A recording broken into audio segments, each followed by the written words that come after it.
Pantun. Okey, Assalamualaikum warahmatullahi wabarakatuh. Kami bersiaran daripada Bumi Mersing ni. Hari ini kita kebetulan tersumpak dengan Ahli Majlis Kerja tertinggi kita, Datuk Seri Dr. Ahmad bin Mazlan. Kita ada Datuk Latif Bandi, kita ada calon kita Kak Awi, dan sebelah ni ada seorang lagi Ahli Majlis Kerja tertinggi, Datuk Osman Desa. Baik Tok, kita ada berbaki sikit lagi, ada 4 hari lebih kurang lah masuk hari ni, tempoh berkempen. Saya nak minta Tok komen sikit, serangan yang dibuat oleh Pakatan Harapan kepada UMNO Barisan Nasional ni nampaknya semakin lama semakin keras cara mereka berkempen. Minta komen sikit Tok. Antara perkara yang ditimbulkan ialah jika menang BN di Johor, maka Datuk Najib akan dibebaskan. Itu tidak ada dalam manifesto kita. Satu lagi, mereka dulu berjuang banyak tahun untuk membebaskan Datuk Seri Anwar, bukan? Agaknya mereka mudah lupa. Apabila menang sahaja PH 1.0, Datuk Seri Anwar dibebaskan. Jadi kalau ada terdetik di fikiran orang UMNO tentang perkara itu, tentang Datuk Najib, ia bukanlah satu perkara yang asing di dalam konteks politik Malaysia. Lebih lagi kerana Datuk Najib tidak diberikan keadilan yang sewajarnya.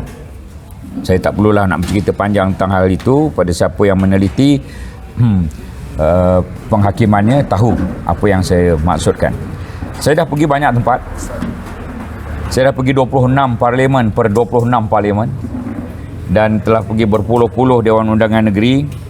Apa yang saya kesan, beberapa perkara lah. Perkara pertama, jentera BN cukup hebat.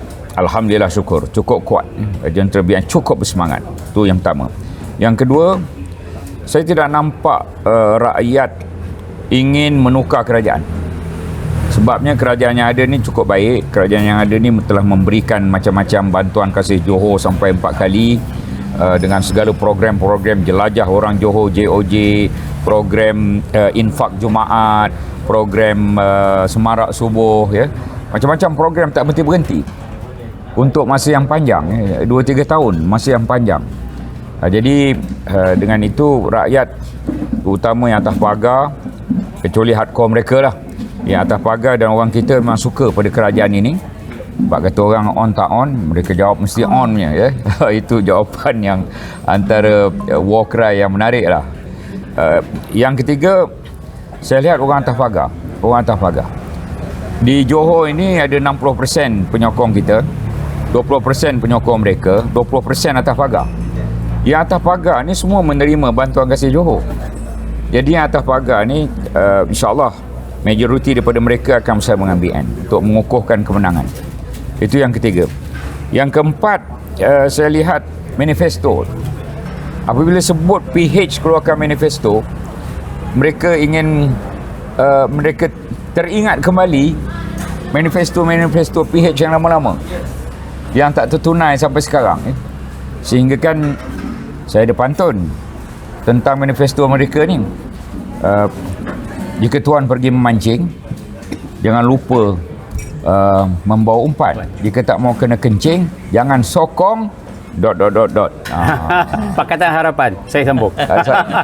Saya tak boleh sebut sebab saya berkawan dengan mereka di Kuala Lumpur. Di Johor saya berlawan. Ini keunikan politik kita pada ketika ini. Jadi bila sebut je manifesto, orang. Kemudian apabila kita tengok perkara yang seterusnya, yang kelima ialah siapa calon Menteri Besar. Dengan perkenan Seri Paduka Baginda Pertuan Agong Pemangku Sultan Johor, ialah setakat ini kita bawakan Datuk Onn Hafiz, ya. Mereka siapa? Mungkin Mazli Malik lah. Mazli Malik ni dia terkenal dengan satu yang orang tak akan lupa seumur hidup. Kasut putih tukar kasut hitam. Itu orang tak boleh lupa bab tu. Kasut putih ni kita pakai zaman berzaman untuk menjaga kebersihan, mendidik kebersihan. Balik sekolah basuh, paling lewat 2 hari sekali basuh, kasut tak bau, jemur apa semua. Itu putih, jangan sepak-sepak orang, jangan sepak-sepak. Kasut hitam ni sebulan tak berbasuh, dia masih hitam. Saya jumpa cik guru besar semalam ketika berkempen di parit Raja. Dia kata, "Tok, masuk je kelas berbau semacam," dia kata. Bak kasut tak basuh. Alam bak kasut pun dia tak boleh nak mikir. ini pula nak jadi Menteri Besar Johor. Jadi kita kekalkan apa yang ada. Baik Tok, kalau kita tengok pelbagai pihak dah mula membuat spekulasi meningkatkan andaian tentang peratusan boleh menang bagi parti-parti yang bertanding. Cuma yang agak menariknya, kajian yang dikeluarkan oleh Merdeka Center menunjukkan bahawa Barisan Nasional akan menang dengan selesa. Namun begitu, ada juga kajian yang mereka buat juga sebelum ini tentang populariti yang amat berhormat Perdana Menteri sebagai Perdana Menteri yang paling disukai. Ini kajian ini akan memberi sedikit kesan kepada para pengundi. Saya nak minta komen Datuk setakat Datuk masuk ke kawasan-kawasan pilihan raya ni, gut feel Datuk sendiri, bagaimana tahap peratusan kemenangan yang kita boleh capai insya-Allah hari Sabtu nanti? Saya baik dengan Datuk Seri Anwar, tapi dalam konteks Johor dia tersilap. Berani cakap tu. Kerana dia tak patut membawa diri dia lawan Datuk Onn Hafiz Ghazi. Patut disuruh Mazli Malik je lawan Datuk Onn Hafiz Ghazi. Tapi apabila dia menurunkan tahap diri dia untuk melawan seorang Menteri Besar, face to face begitu ya, muka depan surat khabar apa semua, dia memberikan kesan yang tidak baik pada diri dia, bukan pada Datuk Onn. Kisah budak-budak Johor ni, ditopikan budak-budak Johor, di t-shirtkan budak-budak Johor, di stikerkan budak-budak Johor, dia jadi trending tau budak-budak Johor. Budak-budak Johor ni dia memberikan impact yang sangat positif pada Datuk Onn Hafiz. Siapa yang sebut budak-budak Johor ni kalau bukan Datuk Seri Anwar? Penasihat-penasihat Datuk Seri Anwar, saya ingin menasihatkan penasihat-penasihat Datuk Seri Anwar, korang jangan jadi punasihat-punasihat. Oleh itu pada saya lawan kita ni tidak detail lah kerja mereka. Satu perkara yang saya tengok yang sangat penting juga ialah bagaimana kita telah membuat persiapan awal. Menang aja hari itu 2022, 12 Mac 2022, di bawah Datuk Onn, dia buat Bantuan Kasih Johor 1.0, Bantuan Kasih Johor 2.0, 3.0, 4.0. Jadi setiap tahun tu ada je program-program yang menjurus kepada rakyat di bawah, turun padang macam-macam. Jadi kita dah buat persiapan awal. Datuk Seri Anwar tak bagi buat raya kan, tapi Datuk Onn Hafiz Ghazi disuruh orang meraya. Kawasan saya ada 44 kampung, ketua kampung, 44 kali saya raya. Itu tak cukup sebulan. Itu sebagai contoh bagaimana kita buat persiapan awal. Persiapan awal ni mainkan peran penting pada kami, dan ia adalah kaedah yang cukup strategik, yang kalau dia orang baru datang sini 2 minggu begitu nak bunuh gedebum. Semalam saya di Tanjung Surat, bosor bukan main dia punya lori berkempen tu, merah menyala lori tu, tengah-tengah panas pukul 12 tengah hari, berceramah bukan main, depan dia 3 orang aja. Saya fikir 300 ke apa ke. Saya makan betul-betul kat sebelah menghadap ke laut di Tanjung Surat. Itu bila banyak turun padang macam-macam saya jumpa. Ada seorang tu dia salah strategi. Contoh di Kukup. PKR letak tahun Cina, sedangkan Kukup kawasan majoriti Melayu.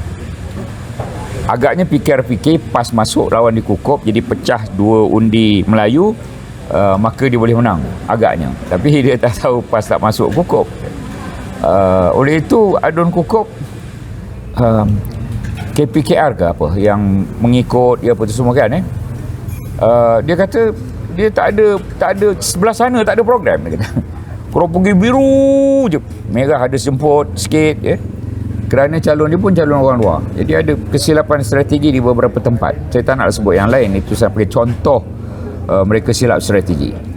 Baik Datuk, kalau kita tengok kata-kata kempen Pakatan Harapan hanya mengandalkan pengerusi Pakatan Harapan itu sebagai satu ikon, sebagai satu duta untuk berkempen. Perkara yang sama kita nampak apabila pilihan raya di 6 negeri dulu, mereka meletakkan Datuk Seri Anwar sebagai ikon. Tetapi akhirnya gagal mendapat keputusan. Kita hilang Kedah, Kelantan, Terengganu, keputusan yang tak berapa baik di negeri-negeri. Jadi mereka mengulangi strategi yang sama dengan memanggil orang kononnya teruja melihat Perdana Menteri. Sedangkan Ini adalah resepi yang telah gagal di pilihan raya 6 DUN dulu dan gagal di negeri Sabah. 6 negeri dan gagal di Sabah dan sekali lagi di Johor mengulangi perkara yang sama. Komentar. Kalau kita lihat 7 PRN negeri, 4 dimenangi oleh bukan kumpulan Tun Sri Anwar lah. 3 je kemenangan, iaitu di Negeri Sembilan di Selangor dan mana satu lagi? Pulau Pinang. Itu 3. Sabah yang terkini, bagaimana orang Cina meninggalkan. Saya ada dengar khabar, bukan dengar khabar, dengar sendiri orang Cina sebut. Apakah antara yang mereka sebut? Mereka ingin mengulangi apa yang berlaku di Sabah untuk mengajar DAP. Sebab orang Cina tu sebut pada saya, DAP over promise, terlebih janji. Selesai UEC dalam masa 24 jam katanya, ya. Selesai hal-hal cukai dan sebagainya. Ekonomi akan terus berkembang baik. Yalah. Tetapi apa yang berlaku ada sebaliknya. Bagi contoh, Anthony Locke, dia cukup keras dalam hal-hal muatan lori misalnya. Walhal itu adalah cara hidup mereka, muatan lori itu. Maka apa yang berlaku ialah kos bertambah akibat daripada muatan lori yang disekat. Kos bertambah double. Jika A ke B sebelum ini ada satu kos, sekarang A ke B dah jadi 2 kos sebab dia 2 kali berjalan. Lepas tu e-invoice dibanding dengan GST. Saya orang panggil Tok Mat GST. E-invoice ini dia ingin meneluskan supaya perniagaan jadi telus. GST juga supaya perniagaan jadi telus. Tapi e-invoice tidak ada refund. GST ada refund. Oleh itu akhirnya orang Cina peniaga khasnya kata lebih baik zaman Datuk Najib ada GST, ada refund. Zaman Datuk Sri Anwar ada e-invoice, tak ada refund. Jadi perkara begitu, orang yang tak berniaga tak tahu, tapi kumpulan-kumpulan peniaga cukup tahu. Dan saya berjumpa dengan mereka rasa kesal lah dengan kerajaan ini. Dan dia akan membawa impak kepada negeri lah. Di negeri Johor ni saya harap orang Cina Johor dia buat serupa macam orang Cina Sabah lah, meninggalkan DAP. Baik Tok, jadi last saya tahu Tok Rashid ni. Baik, jadi dari segi keseluruhannya saya nak minta Tok mengulas dari segi potensi calon yang kita tawarkan di 56 DUN. Ada yang mengatakan calon-calon yang ditawarkan oleh Pakatan Harapan dan juga parti-parti lain adalah sangat hamba kali ini. Contohnya Dr. Zaliha tak bertanding, katanya nak bertanding di Kempas tak bertanding. Cikgu Huda yang nak mengkuburkan UMNO tak bertanding juga di mana-mana DUN di Seri Gading. Jadi tak ada heavyweight yang mereka mampu letakkan berbanding dengan Barisan Nasional. Komentar tentang pilihan calon-calon mereka. Calon mereka, contoh di Benot, patut dia letak calon amanah. Orang yang dikenal pasti itu saya kenal, Datuk Somali kenal, kami baik dengan dia. Dia tak nak je calon kalau dia memang berlawan lah. Dan pada ketika penamaan calon, dia datang ke belah kita.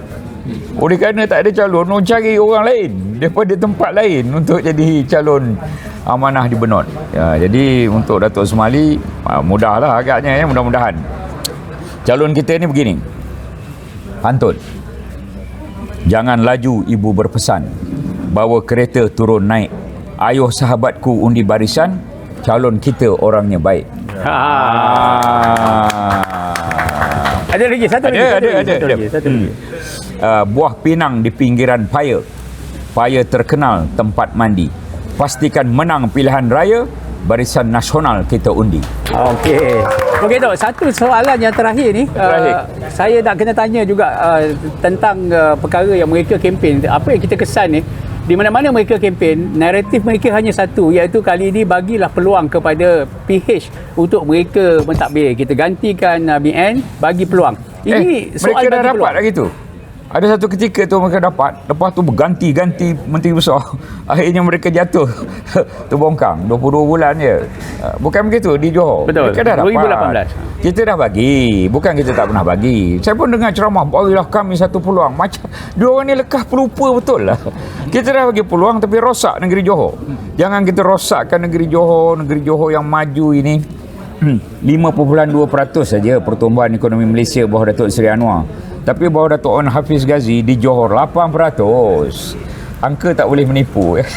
Bukan 6%, bukan 7%, tapi 8% pertumbuhan budak Johor ni mengatasi Malaysia 5.2%. Itu adalah perkara fakta yang boleh kita kemukakan. Terima kasih. Okey, terima kasih kita ucapkan kepada Datuk Seri Dr. Ahmad bin Mazlan. Lepas ni beliau ada 7 don lagi yang doktor nak santuni. Kita jumpa lagi, kita follow lagi, insya-Allah. Jumpa lagi. Assalamualaikum warahmatullahi wabarakatuh. Terima kasih. Bye.